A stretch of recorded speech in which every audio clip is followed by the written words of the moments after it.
김민재가 이번 시즌 월드클래스로 평가를 받는 건 빠른 스피드와 압도적인 피지컬, 그리고 영리한 예측 능력으로 팀이 위기에 빠졌을 때 위기를 극복해낸다는 게 김민재의 가장 큰 강점이거든요. 스팔레티 감독도 예전에 이런 인터뷰를 했습니다. 김민재에게 찬사를 보내고 싶습니다. 김민재는 정말 놀라운 선수고 엄청난 스피드와 피지컬을 가지고 있습니다. 그리고 여기서 중요한 건 이 선수가 위험을 감지하면 자신의 능력이 배가 되는 것 같습니다. 라는 인터뷰를 했어요. 이게 어떤 거냐면 이런 장면을 두고 이야기를 합니다. 이 장면을 보시면 상대팀 공격수가 나폴리의 페널티 박스 안으로 침투를 시도하는데 이때 옆에 있었던 라흐마니가 공격수를 따라 움직이기 시작합니다. 그러니까 라흐마니의 뒤쪽으로 또 다른 공격수가 뛰어들어가기 시작하고 이때 김민재는 어쩔 수 없이 뛰어들어가는 공격수를 따라갈 수밖에 없거든요. 그런데 이 다음 장면을 보면 김민재가 뛰어들어오고 있는 공격수를 따라서 안쪽으로 들어오고 있습니다. 그런데 이때 상대팀 공격수가 김민재가 안쪽으로 들어오는 걸 보고 뒤에 있는 선수에게 정말 센스 있게 패스를 넣어줘요. 그래서 김민재의 앞쪽 공간에서 이 넓은 공간이 형성이 되고 그래서 상대팀 공격수가 슈팅할 수 있는 아주 넓은 공간이 만들어져 있거든요. 근데 패스가 들어가는 순간 김민재가 내려가 있다가 순간적으로 엄청난 스피드를 발휘하면서 이 넓은 공간에 있는 선수를 따라가기 시작합니다. 그리고 김민재의 스피드가 워낙 빠르다 보니까 상대팀이 슈팅을 가져갈 때 이미 김민재가 빠르게 올라와서 상대 공격수의 슈팅을 몸으로 방어해내는 모습을 볼 수가 있어요. 이 장면이 김민재의 가장 큰 강점을 보여주는 장면이거든요. 이 장면도 보시면요. 나폴리가 순간적으로 한쪽으로 쏠려 있을 때 중앙에 공간이 발생하고 있습니다. 그리고 이 공간으로 상대팀이 뛰어들어가는 공격수에게 스로인을 잘 던져주는 장면이에요. 그런데 김민재가 최후방에 머무르고 있다가 자신의 앞쪽에 나폴리의 미드필더가 없다는 것을 확인하고 그리고 상대팀이 좋은 공간을 확보하고 있다는 것을 확인하고 재빨리 뛰어 올라오기 시작합니다. 그리고 이 선택이 사실은 굉장히 영리한 선택인 건데 사실 최후방 수비수기 때문에 적극적으로 올라오는 것이 부담스러울 수밖에 없거든요.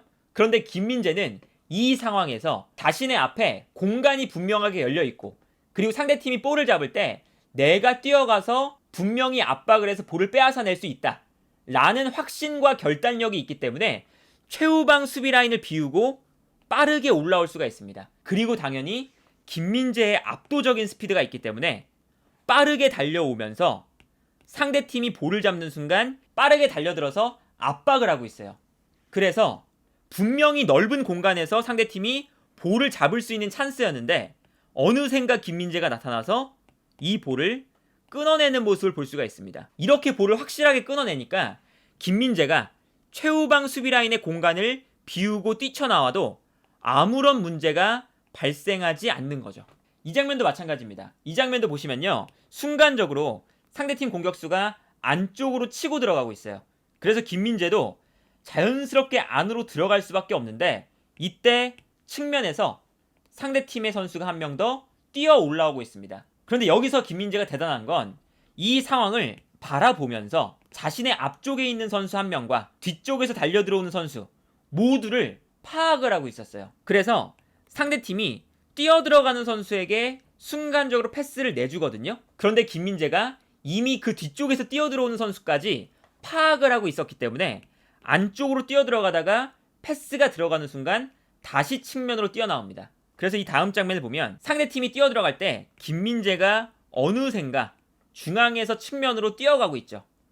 그리고 결국에는 측면 공간에서 상대의 공격을 막아내는 데 성공을 합니다. 그러니까 김민재는 이렇게 상대팀에게 굉장히 좋은 공간이 만들어졌을 때 뛰어가는 스피드 그리고 상대 공격수와 부딪혔을 때 볼을 빼앗아 올 수 있는 피지컬적인 능력 이런 것들은 일단 기본이고요. 상황을 정확하게 판단해서 최후방 수비수니까 뛰쳐나가는 것이 되게 조심스러울 수밖에 없어요. 그런데 김민재가 상황 파악을 완벽하게 해놓고 자신이 뛰쳐나갔을 때 볼을 끊어낼 수 있다는 명확한 확신이 들었을 때 빠르게 달려들어가서 상대의 좋은 찬스를 막아내는 모습을 보여주고 있습니다. 그래서 어제 경기도 보시면요, 이 장면이 김민재의 정말 놀라운 수비 장면이었거든요.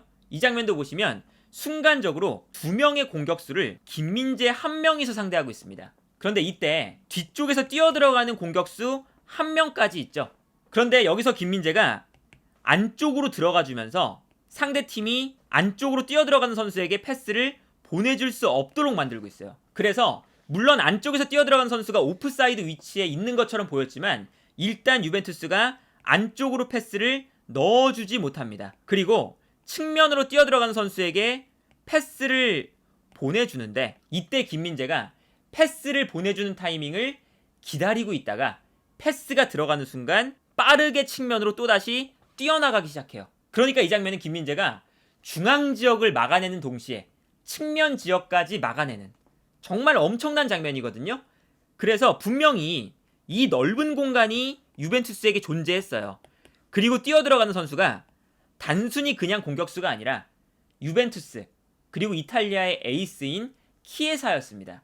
그런데 김민재가 이 공간으로 키에사가 분명히 좋은 공간에서 볼을 잡는데 정말 무섭게 따라가기 시작합니다. 그래서 키에사가 좋은 공간이 있었는데 김민재가 빠르게 달려들면서 이 좋은 공간이 순식간에 사라져요. 그래서 키에사가 볼을 잡는 순간 김민재의 압박을 강하게 받거든요. 그러다 보니까 키에사가 플레이할 수 있는 여유가 없어서 무리하게 한 번 더 치고 나갈 수밖에 없습니다. 그리고 키에사가 치고 나가면서 결국에는 골라인 아웃이 선언되죠. 그러니까 이렇게 김민재가 정말 넓은 공간이 형성되어 있을 때 어디선가 나타나서 볼을 끊어내고 상대 공격수가 플레이할 수 없도록 만들거든요. 이 장면도 보시면 로보트카가 수비를 하고 있는 장면인데 로보트카가 수비를 하다가 몸싸움에서 밀려서 넘어졌어요. 그래서 상대팀 공격수가 이 넓은 공간으로 충분히 치고 나갈 수 있는 상황이 만들어집니다. 그런데 이때 김민재가 어떤 상황 판단을 하냐면 자신에게 붙어있는 공격수 1명이 있었거든요. 그렇기 때문에 공격수에게 일단 붙어있는데 그 순간 상대 공격수가 치고 달릴 때 약간 볼 컨트롤이 길었습니다. 그러니까 김민재가 볼 컨트롤이 약간 길었다는 것을 완벽하게 파악하고 순식간에 방향을 바꿔서 측면 지역으로 뛰어나가기 시작합니다. 그래서 이 다음 장면을 보면 김민재가 뛰어나가는 공격수를 완벽하게 따라잡아서 압박을 하고 있죠. 그러니까 이건 김민재 선수가 분명히 나폴리의 수비에 넓은 공간이 형성이 되어 있었는데 자신의 스피드에 워낙에 자신감이 있다 보니까 상대팀이 볼 컨트롤에 약간만 실수를 해도 그 타이밍을 놓치지 않고 빠르게 달려가서 압박을 하는 거거든요. 그러다 보니까 상대팀이 순간적으로 김민재의 스피드에 당황을 해서 안쪽으로 들어가는 동료 선수가 있는데 김민재의 압박을 받아서 패스가 정확하게 나가질 않습니다. 그래서 이 역습 장면도 김민재의 압박 때문에 무산이 되는 장면이죠. 그리고 이러한 것들이 결국에는 김민재의 엄청난 예측 능력 때문에 가능하거든요. 이 장면을 보시면요, 상대팀이 측면을 완벽하게 무너뜨린 장면인데 그 순간 측면에서 크로스가 올라오는 순간 김민재의 뒤쪽으로 뛰어들어가는 선수가 있었거든요. 그리고 이 공간으로 크로스가 올라오죠.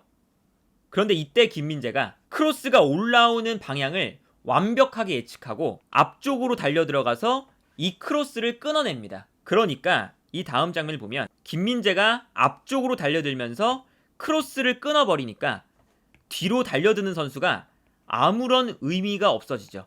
이런 예측 수비가 이번 시즌 굉장히 많이 나오거든요. 그런데 만약에 이 예측 수비가 한 번이라도 실패를 하면 뒤에 있는 선수에게 그대로 패스가 연결되면서 득점이 나오는 상황이에요. 그런데 대단한 건 김민재가 이번 시즌 저런 예측 수비를 하면서 단 한 번도 실수가 없었다는 게 정말 경이로운 수준에 있는 수비를 보여주고 있다는 평가를 들을 수밖에 없는 이유죠. 이 장면도 보시면요, 상대팀이 역습을 전개하고 앞쪽으로 선수가 뛰어들어가고 있어요.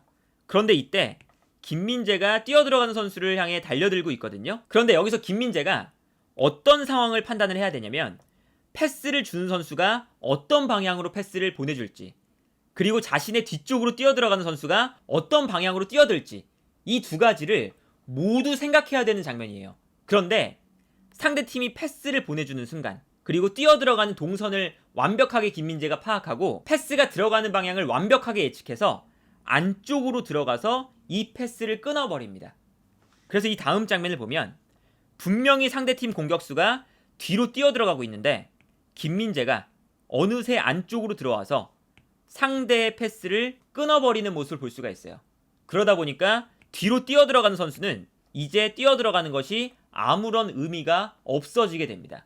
그래서 이런 장면들을 보면 왜 스팔레티 감독이 이번 시즌 내내 김민재를 정말 쉴 틈 없이 칭찬해주고 있는지 그것을 알 수 있는 부분이고, 김민재가 말 그대로 팀이 위기에서 빠졌을 때 어느샌가 나타나서 수비를 한다. 이 장면이 김민재의 폭발적인 스피드, 압도적인 신체 능력, 플러스 최후방 수비수임에도 과감하게 뛰어나갈 수 있는 결단력, 그리고 여기에 더해서 아주 좋은 타이밍에 뛰어나갈 수 있는 예측 능력, 이런 것들이 정말 모두 어우러져서 나타나는 장면이다 라고 볼 수가 있겠고, 김민재가 보여주는 이번 시즌 수비력은 당연히 세리에에서는 베스트 11, 그리고 최우수 수비수상은 당연히 따논 당상이고, 플러스 유럽 전체에서도 월드 클래스의 모습을 당연히 인정받을 수 있는 수비력을 보여주고 있다. 그만큼 김민재가 나폴리가 32년 만에 우승을 하는 과정 속에서 위대한 시즌을 보내고 있다 라고 볼 수 있지 않을까 합니다.